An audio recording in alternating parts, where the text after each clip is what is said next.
Okay, तर आपण derivation study करतोय. Projectile is fired parallel to horizontal. थोडासा प्रॉब्लेम झाला त्यामुळे लेक्चर डिस्कंटिन्यूअस झालं.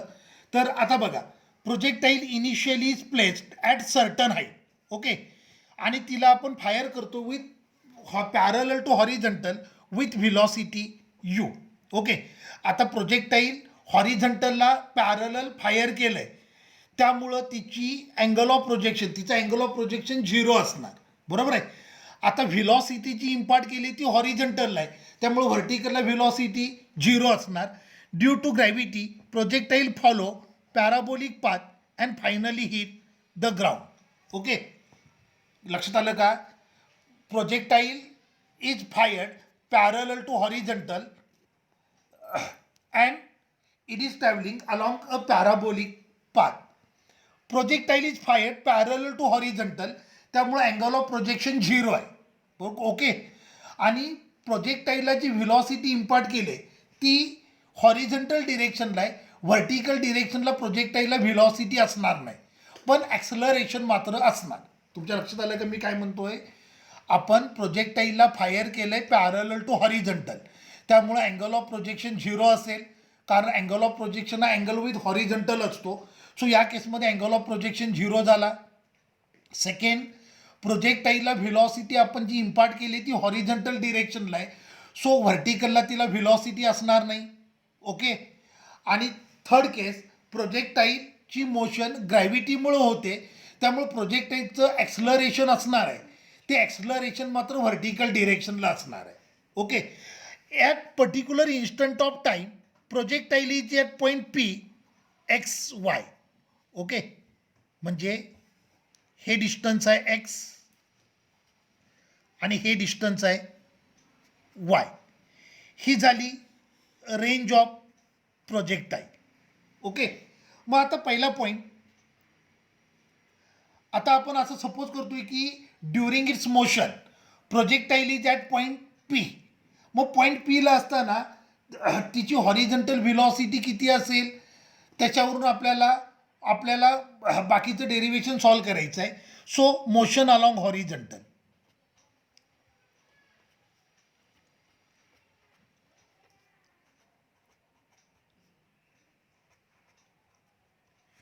Motion along horizontal. ओके, आता हॉरिझॉन्टलला S is equal to u t plus half a t square. This is equation of motion.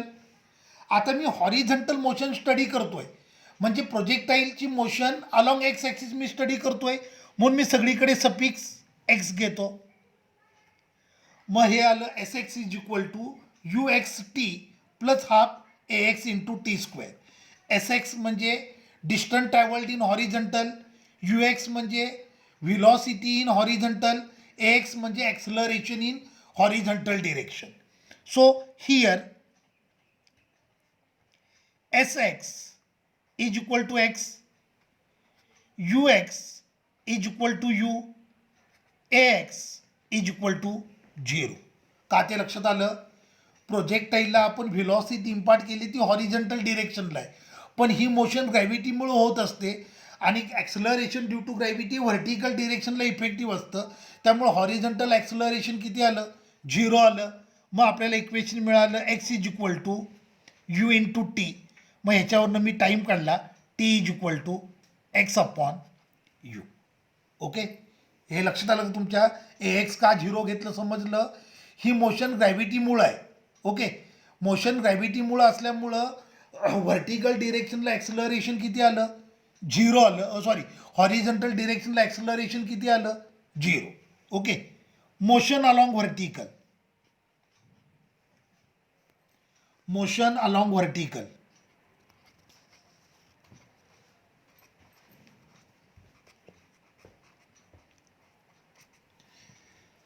Sy is equal to UIT plus half AY into T square. Sy is equal to UYT plus half AY into T square. Motion along Y axis आहे म्हणून मी सगळीकडे suffix Y use केलं. आता या केसमध्ये बघा, here Sy is equal to y, u y is equal to zero. U y का zero आलं लक्षात आलं? Because projectile is fired parallel to horizontal. त्यामुळे प्रोजेक्टाईलची व्हेलॉसिटी आहे ती फक्त हॉरिझंटलला आहे, व्हर्टिकलला व्हेलॉसिटी झिरो आहे. आणि a y is equal to g झालं, कळलं? A y is equal to g. Therefore y is equal to हे आलं zero plus half g t square. Therefore y is equal to half g t square. This is motion along vertical. Okay. आता पुढचं equation of trajectory. Trajectory म्हणजे projectile ज्या पाथनं travel झाले त्या पाथला ट्रॅजेक्टरी म्हणायचं.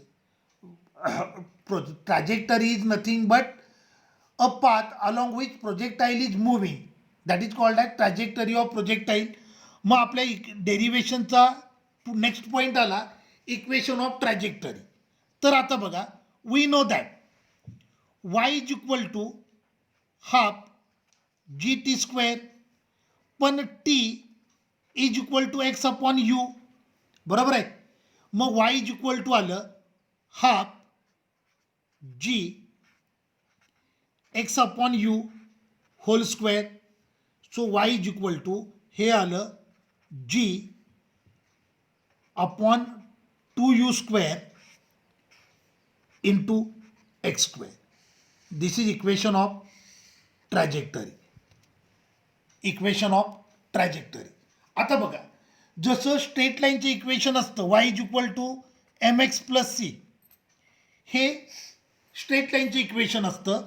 तसं पॅराबोला असतो, पॅराबोलाचं इक्वेशन असतं y is equal to x plus minus b x square. आता आपलं इक्वेशन बघा, जी ह्यामध्ये y is equal to a x plus minus b x square, ह्याच्यामध्ये ए आणि बी कॉन्स्टंट असतात. आता हे इक्वेशन पॅराबोलाचं इक्वेशन आलं आहे ज्याच्यामध्ये ए वाली टर्म झिरो आहे, बरोबर आहे, फक्त बी एक्स स्क्वेअर आलं आहे. आता जी यू हे दोघंही कॉन्स्टंट आहेत, बरोबर आहे. सो हे झालं बी आणि हा एक्स स्क्वेअर आला, तर आपलं y is equal to b x square असं इक्वेशन आलं. हे इक्वेशन पॅराबोलाचं आहे, म्हणून आपण म्हणतो की trajectory is parabolic in nature. लक्षात आलं का? Trajectory is parabolic in nature. Okay. आता पुढचा पॉईंट आहे ते म्हणजे इक्वेशन ऑफ. आपण काय काय केलं बघा, मोशन अलॉंग हॉरिझॉन्टल स्टडी केलं, मोशन अलॉंग व्हर्टिकल स्टडी केलं, then motion of trajectory study केलं. आता आपल्याला इक्वेशन स्टडी करायचे ते म्हणजे टाईम ऑफ फ्लाईटसाठी. हे तुमच्या लक्षात आलं का? हे इक्वेशन पॅराबोलाचं कसं आलं कळलं? जसं स्ट्रेट लाईनचं equation y is equal to m x plus c असतं, तसं पॅराबोलाचं इक्वेशन असतं y is equal to a x plus minus b x square. आता यात ए आणि बी हे कॉन्स्टंट असतात. आता आपलं जे इक्वेशन आलं आहे त्याच्यामध्ये फर्स्ट टर्म झिरो आहे, फक्त सेकंड टर्मच आले. आता जी आणि यू हे दोघंही कॉन्स्टंट आहेत, म्हणजे जी अपॉन 2u स्क्वेअर म्हणजे बी आहे आणि हे एक्स स्क्वेअर आलं. तर हे इक्वेशन कशाचं आहे? पॅराबोलाचं आहे. म्हणून ट्रॅजेक्टरी कोणत्या नेचरवाली आहे? पॅराबोलिक नेचरवाली आहे. लक्षात आलं? मग आता आपल्याला पुढचं इक्वेशन स्टडी करायचे ते म्हणजे टाईम ऑफ फ्लाईट. ओके. मग टाईम ऑफ फ्लाईट म्हणजे त्याला स्टार्टिंग पॉईंटपासून एंड पॉईंटपर्यंत येण्यासाठी लागणारा टाईम, बरोबर आहे.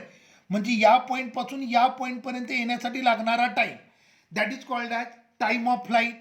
मग पुन्हा मी तेच इक्वेशन घेतो, वाय इज इक्वल टू किंवा असं म्हणतो s y is equal to you y t plus half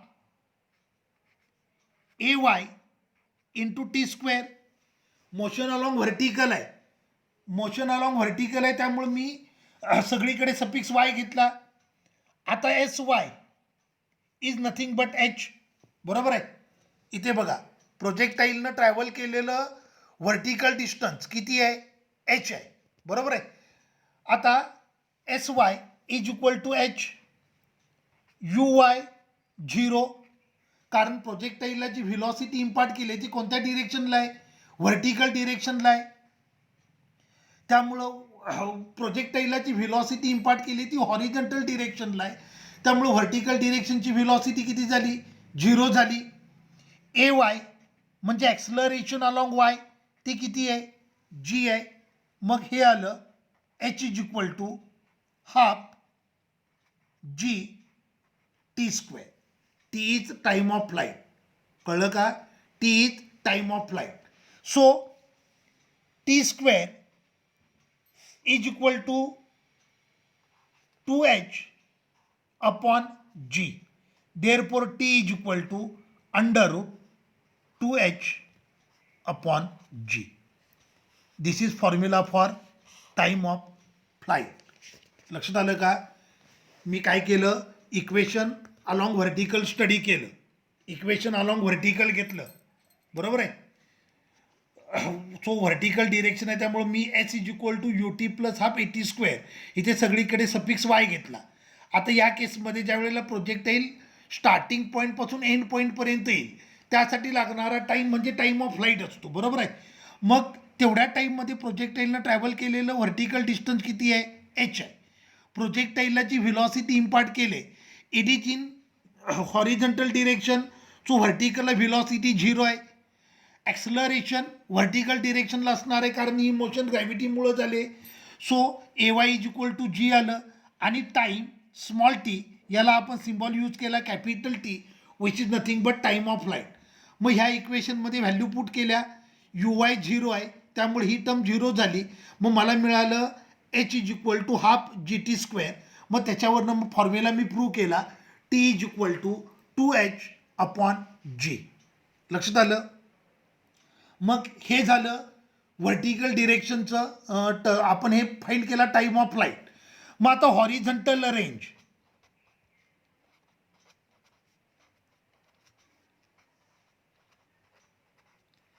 horizontal range, horizontal range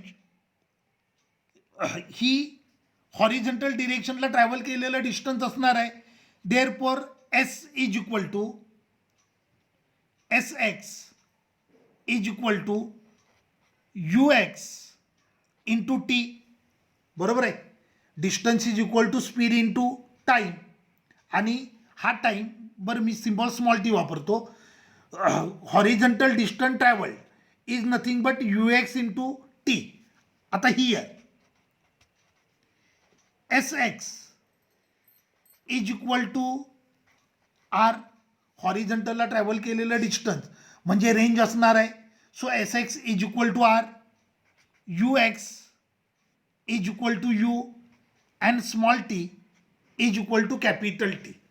मग ह्याच्यात व्हॅल्यू पुट केल्या, capital R is equal to u into t. But capital T आत्ताच prove केलं आहे, capital T किती, under root 2h upon G.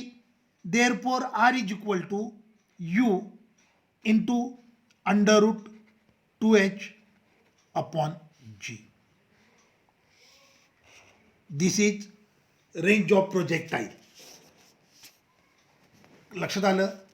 Range of projectile किती आली, R is equal to u into under root 2h upon g. This is range. Okay. मग आता बघा, velocity of projectile at any instant of time, velocity of projectile at any instant of time.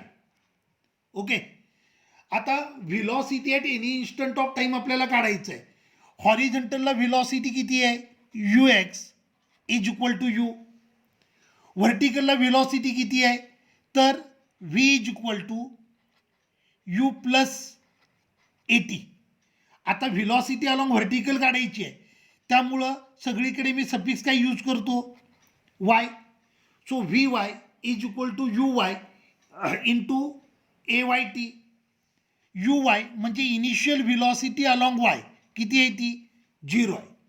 A Y acceleration along vertical direction ते किती आहे, जी आहे, बरोबर आहे. So V Y is equal to आलं जी टी. आपल्याला दोन व्हेलॉसिटी मिळाल्या. Velocity along horizontal u, velocity along vertical gt. So resultant velocity of projectile, it is under root vx square plus vy square plus 2 vx into vy cos theta. मी parallelogram law use केला, बरोबर आहे. So according to parallelogram law it is v r is equal to under root p square plus q square plus 2pq cos theta. ही ते p म्हणजे काय आहे, vx आहे, q म्हणजे कोण आहे, vy आहे, आणि थिटा 90 डिग्री आहे, कारण एक व्हेलॉसिटी हॉरिझॉन्टल आहे तर दुसरी व्हेलॉसिटी व्हर्टिकल आहे. So here vx is equal to u, vy is equal to gt and theta is equal to 90 degree. So v is equal to here under root u square plus gt square plus 0 cos 90 0 असतं, त्यामुळे ही term 0 झाली, बरोबर आहे. So velocity of projectile at any instant of time it is u square plus g square t square. velocity of projectile at any instant of time. Clear झालं. तर आज आपण काय स्टडी केलं बघा, आज आपण प्रोजेक्टाईल मोशन स्टडी केलं.